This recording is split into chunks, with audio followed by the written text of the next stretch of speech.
Two-factor authentication adds an extra layer of security to your Google account. Follow these steps to enable it quickly and easily. Step 1. Sign into your Google account.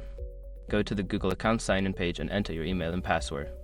Make sure you are logged into the account for which you want to enable two-factor authentication. Step 2. Access security settings. Once logged in, navigate to the security section in the left-hand menu. This section contains all the security settings for your account. Step 3. Find two-step verification. Scroll down to the signing into Google section and look for two-step verification. Click on it to begin the setup process. Step 4. Start the setup process. Click on the Get Started button.